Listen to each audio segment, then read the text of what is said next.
Najua kuko baridi lakini tujikaze tushukuru Mungu.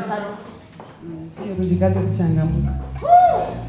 Haleluya, haleluya. Amen. Haleluya, haleluya. Amen. Haleluya, haleluya. Haleluya. Unapenda Yesu sema amen. Amen. Unapenda Yesu sema ni Bwana. Ni Bwana. Unapenda Yesu sema anaweza. Anaweza. Anaweza. Anaweza. Mwamba, mwamba, mwamba, mwamba. Ayo. Mwamba, mwamba,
Daniel, Tunaenda kusoma tena neno la Mungu katika kitabu cha nabii Daniel. chapitre 9. Sura ya 9.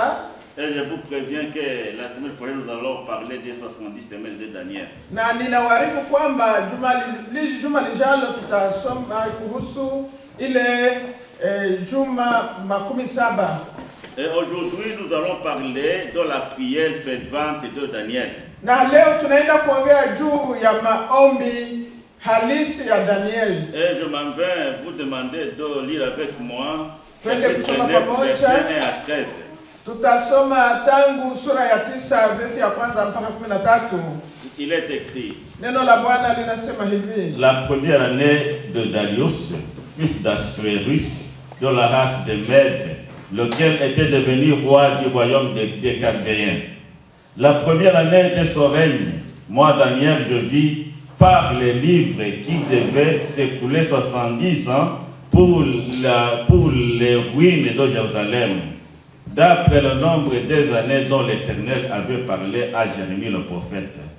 J'ai tourné ma face vers le Seigneur Dieu, afin de recourir à la prière et aux supplications, en gênant et en prenant le sac et le cendre. J'ai prié l'Éternel, mon Dieu, et je lui fis cette confession. Seigneur Dieu, grand et redoutable, toi qui gardes ton alliance et qui fais miséricorde à ceux qui t'aiment et qui observent tes commandements, nous avons péché. Nous avons commis l'iniquité. Nous avons été méchants et rebelles. Nous nous sommes détournés de tes commandements et de tes ordonnances. Nous n'avons pas écouté tes serviteurs les prophètes qui ont parlé en ton nom. Et nos rois et nos chefs et nos pères et à tout le peuple du pays. À toi, Seigneur, est la justice, et à nous la confusion des faces. Et en ce jour, aux hommes de Juda, aux habitants de Jérusalem, et à tout Israël, à ceux qui sont près et à ceux qui sont loin, dans tous les pays où tu les as chassés à cause des infidélités dont ils se sont rendus coupables envers toi.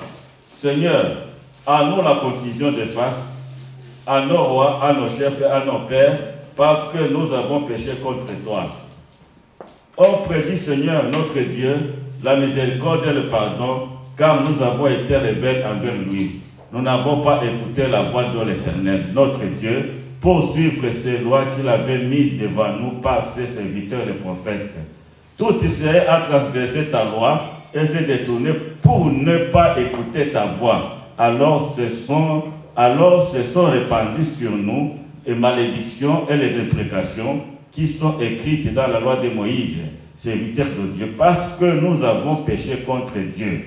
Il a accompli les paroles qu'il avait prononcées contre nous et contre nos chefs qui nous ont gouvernés. Il a fait venir sur nous une grande calamité et il n'en est jamais arrivé sous le ciel entier, une semblable à ce qui est arrivé à Jérusalem. Comme cela est écrit dans la loi de Moïse, toute cette calamité est venue sur nous et nous n'avons pas imploré l'Éternel notre Dieu. Nous ne nous sommes pas détournés de nos iniquités, nous n'avons pas été attentifs à ta vérité. Amen. Amen. Éternel Dieu, bénis ta parole, c'est ta parole, ce n'est pas une parole humaine. Nous avons besoin que nous soyons enseignés par toi et de nous révéler les vérités qui sont cachées dans cette parole. Au nom de Jésus, Amen. Amen. Vous pouvez vous asseoir. Tuketi tafadhali.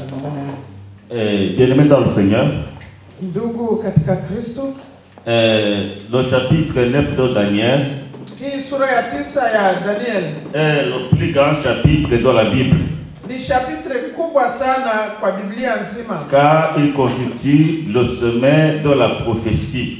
kwa sababu inatembea na hali ya unabii. Il nous donne un panorama global de la prophétie, Inatupatia kwa ujumla habari ya unabii, qui part du retour de l'exil du peuple juif.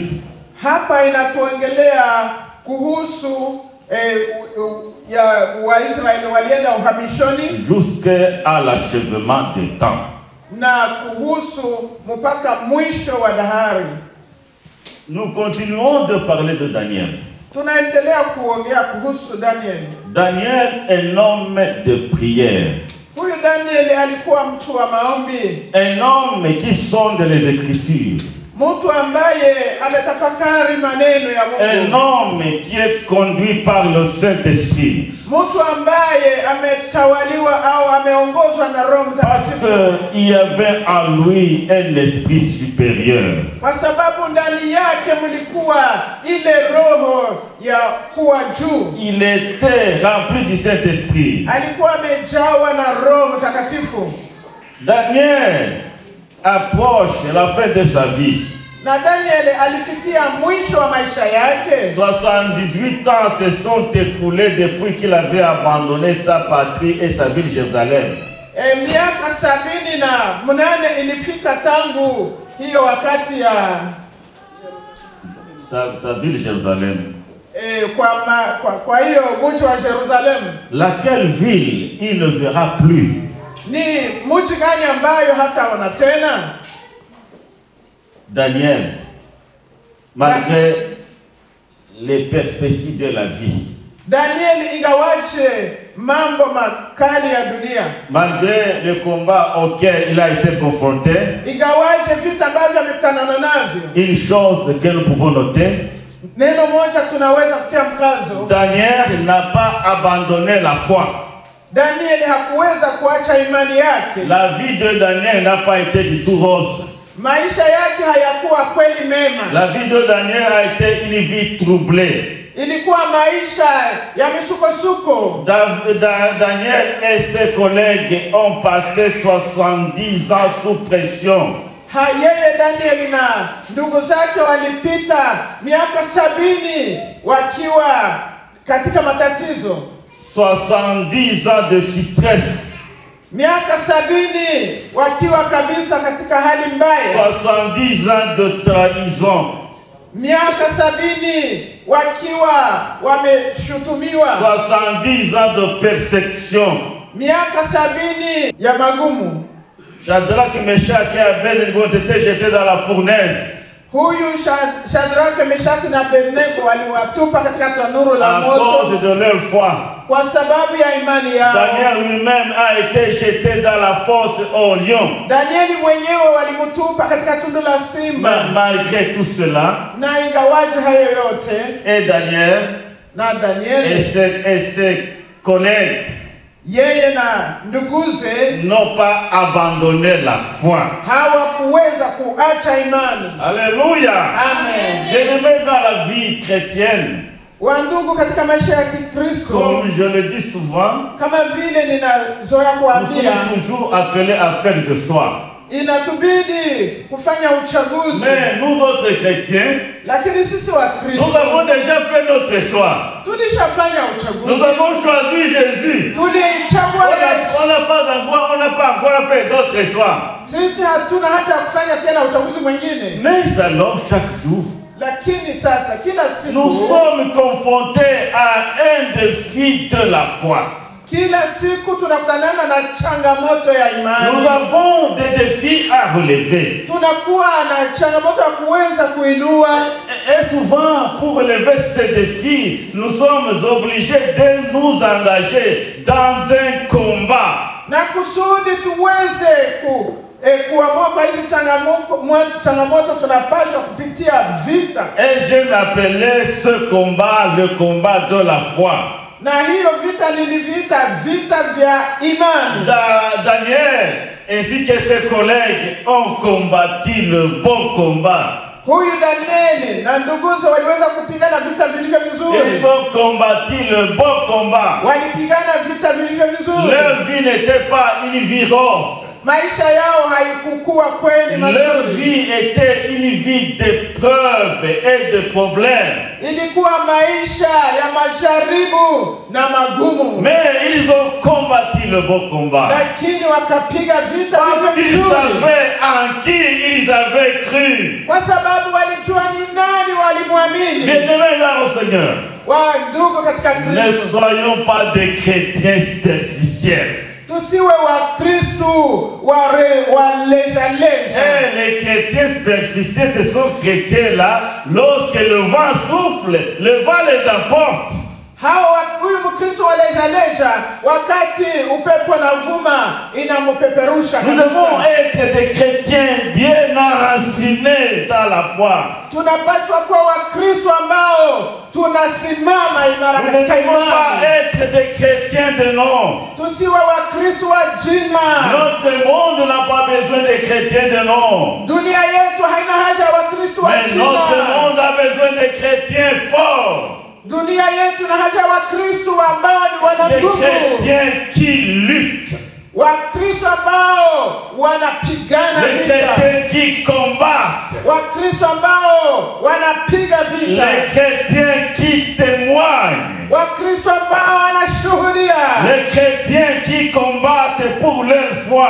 Wale ambao wanagombana kwa ajili ya imani Les yao. chrétiens qui ne se découragent jamais. Wale ambao hawakati tamaa. Les chrétiens qui sont accrochés à Dieu. Wale ambao wameshikamana na Mungu. Et les chrétiens qui bousculent Dieu. Wale ambao wanamshutumu Mungu. Sachons que nous sommes redevables et responsables pour notre génération.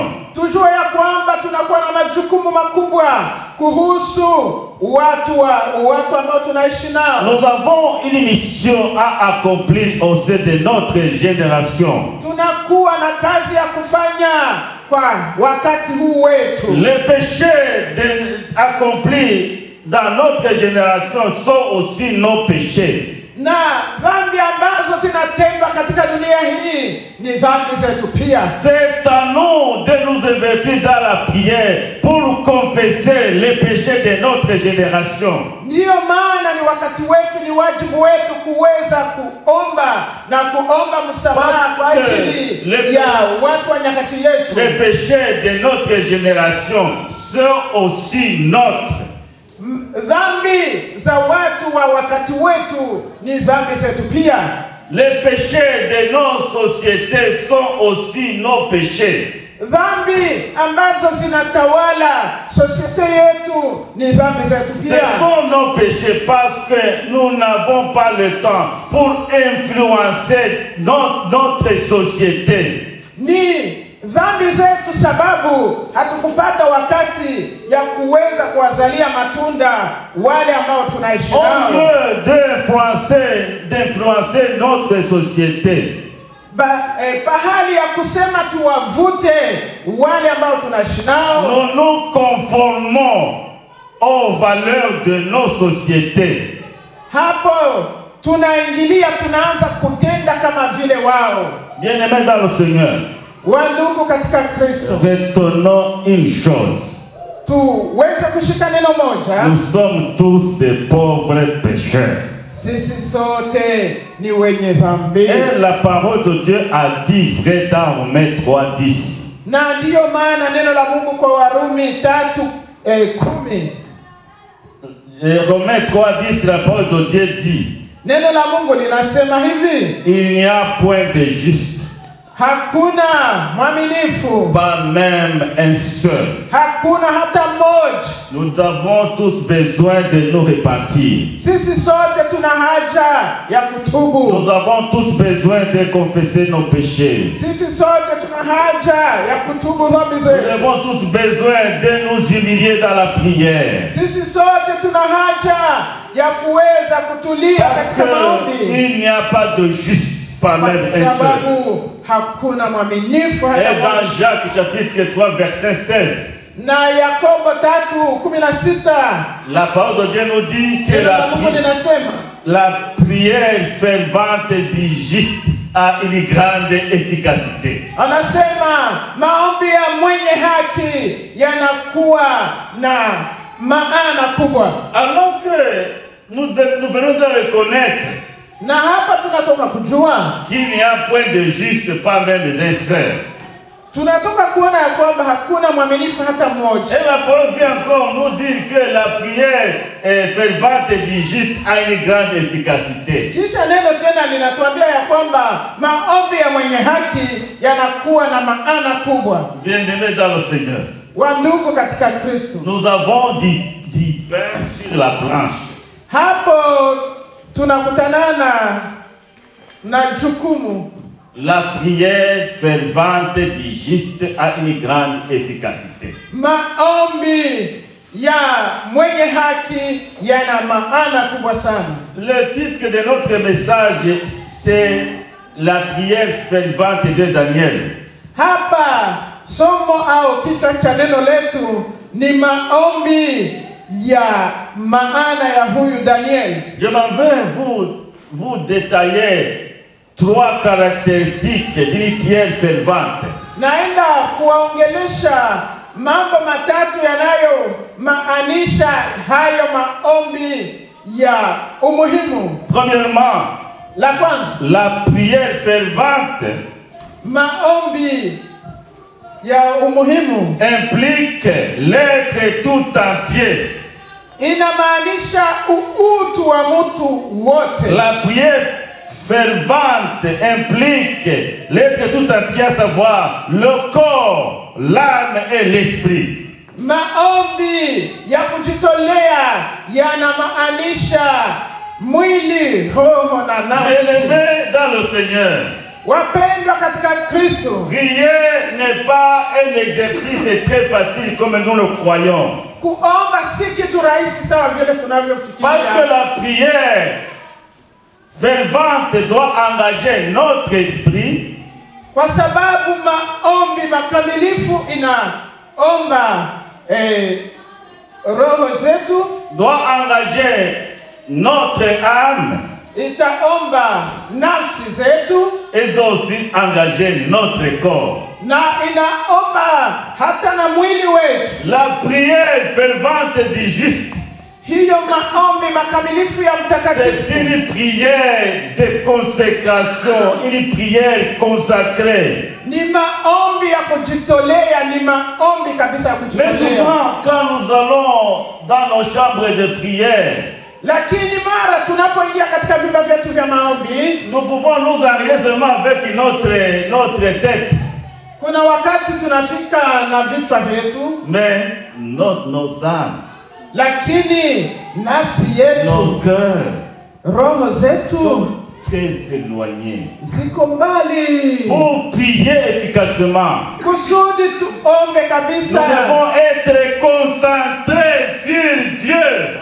tunapashwa kujitolea kwa Mungu. Se concentrer sur Dieu. Ni kujitolea kabisa kwa Mungu, Esprit, âme et le corps. mwili, roho na Si nafsi. vous me posez la question, pasteur, comment puis-je me concentrer sur Dieu, esprit, âme et le corps? Unaweza kuniswali pastor, namna gani sasa tutaweza kushikilia kuwa mbele za Mungu mwili, roho na nafsi? Par exemple, quand l'esprit dit, Hapa roho akasema, Éternel, je t'adore. Bwana wangu ninakuabudu. Cette expression devrait en même temps bouleverser tout mon être.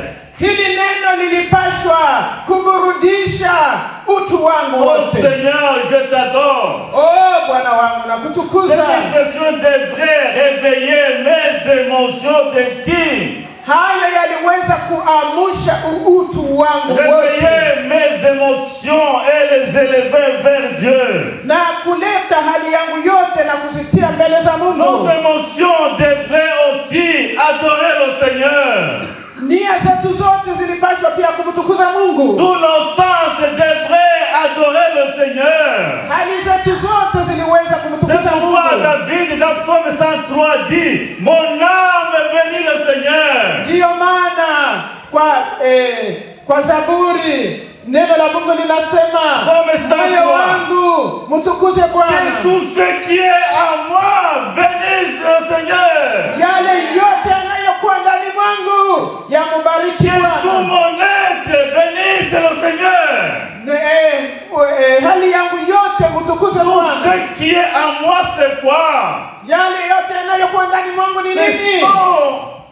mon âme, ni kusema ni nafsi ce yangu, sont mes émotions, ni yale mafikara ce yangu, sont mes pensées. ni ile mawazo yangu. David a bien compris. Daudi Quand il akayaelewa, dit dans Psaume 103, verset 1, akasema kwa Zaburi 103 na versi ya kwanza, mon âme bénit le Seigneur.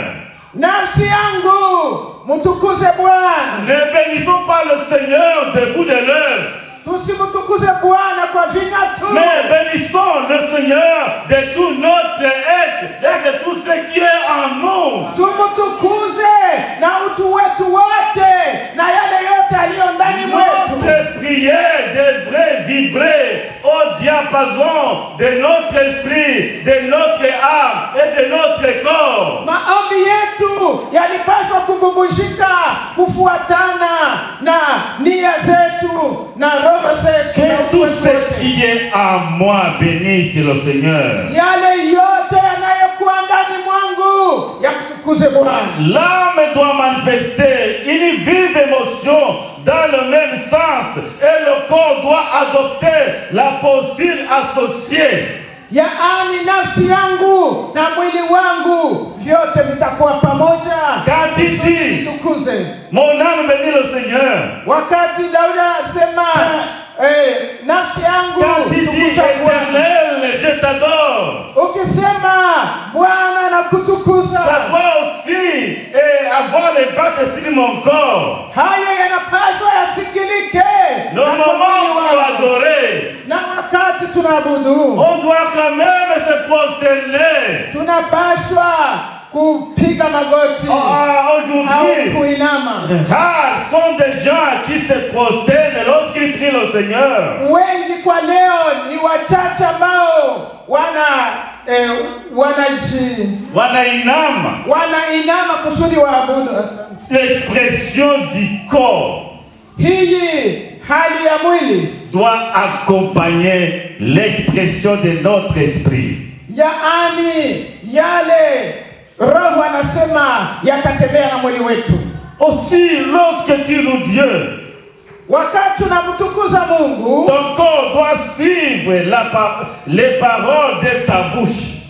mwili wako unapaswa kutembea na maneno yanayotoka kinywani Elle mwako. doit refléter les sentiments de ton cœur. Inapaswa kuonyesha yale ambayo roho yako Si nous inatamani. voyons un secret d'entrer dans la présence de Dieu, Haleluya. Hapa tunaona siri ya kuingia katika uwepo wa tout Mungu. notre être doit nous accompagner dans la présence de Dieu. Utu wetu wote unapaswa kufuatana nasi katika kwenda mbele za Mungu. L'âme et le corps, Mwili, roho na nafsi. ce sont les trois éléments qui doivent toujours nous accompagner dans la présence de Dieu. Ni hayo matatu yatatushindikiza katika kuweza kuungamana na Mungu. Corps, âme et esprit Mwili, roho na nafsi doivent s'associer vinapaswa kushikamana pour envoyer vers Dieu un son unique et harmonieux. vinapaswa kuungana kusudi vipeleke nafasi, vipeleke sauti moja ambayo inaungana mbele za Mungu. J'étais en train de vous parler de la première caractéristique d'une prière fervente. Nilikuwa nikiwaongelea sehemu ya kwanza ya ile maombi yanayofaa. Deuxième caractéristique d'une prière fervente. Na cha pili cha hiyo maombi makamilifu, La prière fervente est une prière de combat. hiyo maombi makamilifu ni maombi ambayo yanatembea na vita. La prière fervente est une prière de combat. Hiyo maombi ya ukamilifu ni maombi ya vita. La prière de combat n'est pas une prière qui combat contre Dieu. Na hiyo maombi ya vita haigombani kwa Mungu. Mais la prière de combat nous rapproche de Dieu. Lakini hiyo maombi ya vita inatukaribisha mbele za La Mungu. prière de combat nous accroche à Dieu. Hiyo maombi inatuma tunamkaribia Mungu. Et nous accroche à Dieu et nous pousse à réclamer l'accomplissement des promesses. Na hapo ikimkaribia inatusaidia kuweza kuyatimiza ahadi. Une prière de combat. Maombi ya vita. Bien-aimé, je me rappelle de Jacob. Rafiki zangu nakumbuka Yakobo. Jacob a mené une prière de combat. Yakobo aliomba maombi ya vita. Pendant toute une nuit, il avait lutté avec l'ange de Dieu. Aliweza kuomba usiku kucha Et il avait akipigana dit na à malaika. l'ange, je ne te lâcherai pas avant que tu ne me bénisses. Akamwambia malaika, kabla hujanibariki sitakuacha. Nous nous décourageons dans nos prières. Kuna mara tunakatika moyo. Approchons-nous à Dieu.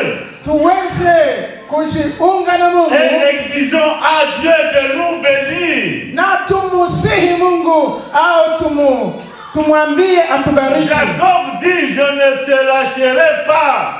Yakobo akasema sitakuacha. Nous devons prendre notre courage de demain pour dire à Dieu, oh Dieu, je ne te lâcherai pas. Nasi tunapaswa kukamata hiyo hatua ya kuambia Mungu Je ne sitakuacha. quitterai pas dans ta présence avant que tu ne me bénisses. Sitatoka mahali pa uso wako kama hujanibariki. Alléluia. Amen. Les paroles d'intercession de Daniel. Maombi ya kusi ya Daniel. Monter jusqu'au trône de la grâce. Hapo yamepanda mpaka kwenye kiti cha Comme neema. un parfum d'agréable odeur. Kama marashi ya thamani sana. Et comme nous trouvons cette dimension verset 21. Kama vile tulisoma kwa versi 23. La réponse, là j'ai amené la réponse à Daniel, verset 21, au temps de l'offrande de gâteau d'histoire. Hapo kwa versi 21 na moja alileta majibu. Au temps de l'offrande de gâteau d'histoire.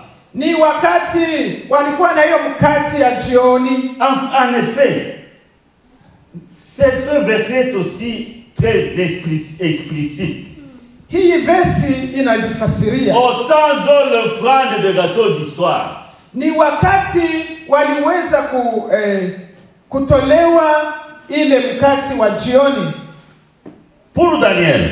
Kwa Daniel. Le temple de Jérusalem n'existait plus. Ile hekalu la Yerusalemu haikukuwa tena. On n'offrait plus des offrandes à Jérusalem. Hapo hawakuwa tena wanatoa sadaka kwa Yerusalemu. Parce que le temple avait été détruit. Sababu hekalu lilikuwa limebomoleka. Le service du temple s'était arrêté il y avait plus de 70 ans. Yaani hakukuwa tena kazi kwa hekalu kisha miaka 70. Mais alors, lakini sasa le corps de Daniel. Mwili wa Daniel. Le corps de Daniel. Mwili wa Daniel était devenu le temple de Dieu. Hiyo iligeuka kuwa hekalu la Mungu. Le cœur de Daniel. Roho ya Daniel était devenu le temple et l'autel de l'Éternel. Ilikuwa sasa hekalu na madhabahu ya Bwana. D'où montaient ses prières comme le parfum d'agréable odeur. Na hapo maombi yalikuwa yakipanda kama malashi safi ambayo inapanda mbele za Mungu. Daniel priait pour la fin de l'exil. Na Daniel alikuwa anaombea jinsi walikuwa uhamishoni. Daniel priait pour la restauration de la dignité du peuple d'Israël. Alikuwa akiombea taifa la Israeli waweze kupata tena nafasi yao. Alors, merveilleusement, na kitu kizuri, Dieu a répondu. Mungu akajibu au-delà de ce que Daniel imaginait. Akajibu ya yale Daniel, zaidi ya yale Daniel alikuwa akifikiri. Dieu lui a révélé un panorama prophétique et global de ce qui devrait arriver. Akamwonyesha kwa ujumla yale ambayo yangepaswa kutoweka au kuonekana. Bien-aimés dans le Seigneur, Wandugu katika Kristo, nous devons savoir ceci. tujue hivi. Des fois, Dieu répond à nos prières au-delà de ce que nous pensons. Mara Mungu anajibu maombi yetu kushindia yale tulikuwa tunafikiri. Paul avait prié Dieu, Paulo akaomba Mungu, lui demandant de l'ouvrir la voie pour aller à Rome. akamwambia Mungu, mimi unifungulie njia niweze kwenda Roma. Dieu n'a pas répondu tout de suite. Mungu akamjibu papo hapo. Mais 2 ans après, Lakini kisha miaka miwili Dieu lui a ouvert la route. Mungu akamfungulia mlango. Mais au lieu d'aller à Rome en homme libre, Bahali aende huko Roma akiwa mtu ambaye ni huru, il est allé à Rome avec la chaîne de prisonnier. alienda Rumi wakiwa wamemfunga kama mfungwa. Vous voyez, l'apôtre de Dieu nous dit vrai. Neno la Mungu linasema ukweli. Nos pensées sont différentes des pensées de Dieu. Mawazo yetu sio kama ya Mungu. Et nos voies sont différentes des voies de Dieu. Na njia zetu sizo kama za Mungu. Il est allé finalement à Rome, Ndiyo Paulo akaenda Rumi, mais étant dans les chaînes. lakini alienda akiwa mfungwa. Un autre exemple, Mfano mwingine, Salomon a demandé la sagesse à Dieu. Salmoni akaomba hekima kwa Mungu. Mais Dieu lui a donné au-delà de ce qu'il avait demandé. Mungu akampa zaidi ya yale alikuwa aliomba. Dieu lui a donné aussi la gloire. Mungu akampa na utukufu. Il lui a donné aussi des richesses. Akampa hata na utajiri. Ce que nous devons savoir, Tujue hivi, c'est que Dieu est riche. Mungu ni tajiri. Haleluya. Souvent, nous tunajipunja kwa maombi yetu. Des fois, nous nous limitons dans nos Nous prières. devons demander des grandes choses à Dieu. Tuombe mambo makubwa. D'abord, on doit demander à Dieu les grandes choses. Tumuombe Mungu yale yaliyo makubwa. Pas de petits trucs, là, des grandes choses. Hapana kumuomba omena kule Parce que udagala wa Dieu peut nous mchungu. bénir richement. Mungu anapaswa Dieu peut nous combler de toutes les bénédictions possibles. Anaweza kutubariki baraka zote. Demandons grand à Dieu. Tuombe makubwa. Et Dieu va nous combler. Na Mungu atatenda. Salomon demande seulement la sagesse. Salomon anaomba ewa nanipe hekima. Mais Dieu lui donne aussi la gloire. Mungu akampa utukufu. Dieu lui donne aussi la richesse. Akampa na utajiri. Haleluya. Alors, qu'est-ce que nous allons demander? Sasa tuombe Mungu nini? Souvent dans nos prières, nous demandons mal. Na kwa maombi yetu mara tunaomba vibaya. C'est pourquoi Jacques dit dans le chapitre 4 que vous demandez et vous ne recevez pas parce que vous demandez mal. Ndio maana Yakobo akasema kwa sura 4, munaomba na hamupokee kwa sababu mnaomba vibaya. Dans nos demandes, nous sommes poussés par nos convoitises charnelles. Kwa sababu tunapoomba, tunaomba na tamaa zetu za mwili. Demandons à Dieu des grandes choses. Tumuombe Mungu mambo makubwa. Quelle est la grande chose que tu peux demander à Dieu maintenant? Ni kitu gani kikubwa maishani mwako naweza kumwomba Mungu sasa? Ferme tes yeux. Funga macho yako. Et demande à Dieu une grande chose. Omba Mungu neno kubwa. Et la foi. Na uwe na imani. Que Dieu va te donner. Na Mungu atatenda. Au-delà zaidi de ce que tu t'imagines. Ya yale unayofikiria. Notre Dieu ne change pas. Mungu wetu habadiliki. Il est le même hier, aujourd'hui, éternellement. Yeye yule jana na leo na hata milele. Il est toujours prêt à nous bénir. Ni tayari kutubariki. Il est toujours prêt à nous combler. Iko tayari kuweza kutuwezesha. Kuna mara tunasikia haya. Souvent nous exagérons. Kuna wakati tunasema na mimi napitisha kipimo. Mais devant Dieu, il n'y a pas d'exagération. Mbele za Mungu hakuna kupitisha kipimo. Il n'y a pas d'exagération. Hakuna kupitisha kipimo. Dieu est suffisamment grand. Mungu ni mkubwa. Dieu est suffisamment riche. Mungu ni tajiri. Qu'il est prêt à nous donner. Iko tayari kutupa.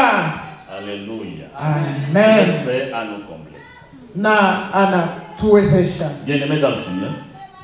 Wandugu katika Kristo. Que l'Éternel nous aide. Mungu atuwezeshe. Nous venons de voir la prière fervente de Daniel. Tunatoka kuona maombi ya maana ya Daniel. Et Jacques dit, la prière fervente du juste a une grande efficacité. Yakobo akasema maombi ya maana ya mwenye haki yanakuwa na maana kubwa. Et ceci nous pousse Na hii inatusukuma à nous examiner tuweze kujihoji et à nous repentir. na tutubu. Si nous voulons recevoir les grandes bénédictions de Dieu, Kama tunataka kupokea baraka kubwa za Mungu, repentons-nous tutubu. sincèrement Tutubu hakika. et prions Dieu. Na kisha tumwombe Mungu Et Dieu va nous accomplir de grandes choses. na yeye atatutendea yaliyo makuu. Ça c'est très important. Ina maana sana. Moi quand j'ai lu le livre de Daniel, Kama mimi ninaposoma neno la Mungu kwa Daniel, je me sens souvent édifié. ninasikia Quand ninabubujika. j'analyse la personnalité de Daniel, Kama ninaangalia utu wa Daniel, comment il a vécu sa vie avec Dieu, jinsi aliweza kuishi kinaganaga na Mungu, j'ai souvent envie d'être comme Daniel. ninasikia natamani na mimi niwe kama Daniel. Alléluia. Amen. Que Dieu nous aide. Haleluya. Que Dieu nous bénisse. Mungu atuwezeshe, atubariki. Investissons-nous dans la prière. Tututumie kuomba. Prions d'une manière fervente. Tuombe tukiwa na juhudi Je kubwa. voudrais que nous retenons les trois caractéristiques d'une prière fervente. Tuweze kushika maneno matatu ya ile maombi ya umuhimu. La prière fervente est une prière qui engage l'être tout entier. Hiyo maombi inaomba kujitoa utu wote, L'esprit, l'âme et le corps. mwili, roho na nafsi. Première caractéristique. Hiyo ni ya kwanza. Deuxième caractéristique, la prière fervente Cha pili, maombi ya maana sana est une prière de combat. ni maombi ya vita. Nous ne combattons pas contre Dieu, Hatupigani na Mungu, mais la prière de combat nous accroche à Dieu lakini hiyo maombi inatusaidia kushikamana na et nous Mungu amène à réclamer ce qui nous appartient. na tunaenda kutafuta yale ambayo ni yetu. La troisième caractéristique d'une prière fervente, Na cha tatu ya maombi, la prière fervente maombi ya maana bouge le cœur de Dieu inatikisa roho ya Mungu et Dieu agit. na Mungu Ça anatenda. bouge le cœur de Dieu Inatikisa Ça attire la roho ya main de Mungu, Dieu. inatikisa et mkono wa Dieu Mungu agit. na Mungu anatenda Dieu répond. na Mungu Même anajibu. avant que nous n'ayons fini à prier, Na wakati tunakuwa tutamaliza kuomba, Dieu envoie la réponse. Mungu anatuma Il majibu. envoie son Haleluya. ange pour nous amener la réponse. Anatuma malaika atuletee majibu. Bien-aimés, que Dieu Asante. nous bénisse. Mungu atubariki. Je vais demander à la diaconesse Dena Naenda kumwomba shemasi wetu Dena à nous introduire dans la présence de Dieu, aweze kutupeleka mbele za uso wa Mungu. à demander à Dieu Amwombe Mungu de nous enseigner atufundishe afin que vraiment nous puissions comprendre kusudi tuelewe, notre mission dans notre génération, tujue ni kazi gani tunapaswa notre kuifanya, mission dans notre société, tujue ni nini tutafanya katika society et afin qu'il puisse nous inciter à intercéder pour nous-mêmes et pour notre génération. na tuwe na juhudi ya kujiombea na kuombea na wengine wote. Tuombe kwa jina la Yesu. Bwana Yesu Kristo, tuko mbele zako tena. Asante Bwana kwa neno lako. Na wakati neno lako linakuja, wewe mwenyewe umeshuka katikati yetu. Neno lako halikuje bure katika midomo yetu, lakini linakuja ili lipate kubadilisha maisha yetu. Asante Bwana kwa mtumishi wako ambaye umemwinspire Bwana. Umempatia neno ili aje tena azungumze na sisi. Na leo jioni ya leo Bwana, tunakamata hili neno tunaliweka katika maisha yetu. Utusaidie Bwana katika mwenendo wetu, tuwe watu ambao wanasimama kwa msingi kama vile Danieli. Danieli hakuangalia shida ambazo anazozipitia. Danieli hakuangalia ugumu wa mateso ambayo yuko naipitia na miaka ambayo waliokuwa nayo, lakini alikutazamia wewe na aliendelea kukusifu katika yote. Ndio maana Bwana tunakuomba tuwezeshe Bwana tupate kupigana kwa ajili ya imani yetu. Tusiwe Wakristo wa vuguvugu, tusiwe Wakristo ambao kila mpepeo unakuja unabeba, tusiwe Wakristo ambao tutaenda katika society hii ambayo imekuwa korompi, lakini tuwe Wakristo ambao tutainfluence Bwana society hii. Tuwe Wakristo ambao tutaenda kuinfluence generation hii Bwana, na hiyo itatokana na imani ambayo imesimama katikati yetu. Asante Bwana kwa sababu utasimamisha imara, utasimamisha imani katika maisha ya baba ambaye anakuwa mahali hapa, katika maisha ya mama ambaye anakuwa mahali hapa, katika maisha ya kijana, watoto, kila mmoja ambaye amefika mahali hapa. Acha imani iwe imesimama kama vile Daniel. Tuwe tumesimama Bwana katika kila circumstance yote, kwa sababu ni wewe ndiwe Bwana wa majira na ni wewe ndiwe Bwana wa wakati. Acha Bwana utuwezeshe kusimama katika imara katika ulimwengu huu ambao umejaa matatizo, umejaa mambo ya kufurahisha. Tusiwe Wakristo ambao tutaitika kubebwa na dunia hii. Tusiwe Wakristo ambao tutaitika kubebwa na furaha ya ulimwengu huu, lakini tuwe Wakristo ambao tutasimama na kuonyesha mavalere zetu ambazo ni za mavalere za Ukristo. Asante Bwana kwa sababu utatuwezesha, kwa sababu utasimama Bwana, utatuwezesha tuwe Wakristo ambao tunaomba kama vile Daniel. Tusiwe Wakristo ambao tunajipendelea, lakini tuwe Wakristo ambao tutasimama tukiintercede juu ya generation hii ambayo iko naenda kuangamia na dhambi, na jamaa zetu na wale ambao wanatuzunguka watabeneficie kupitia neno hili ya jioni ya leo. Asante kwa yote.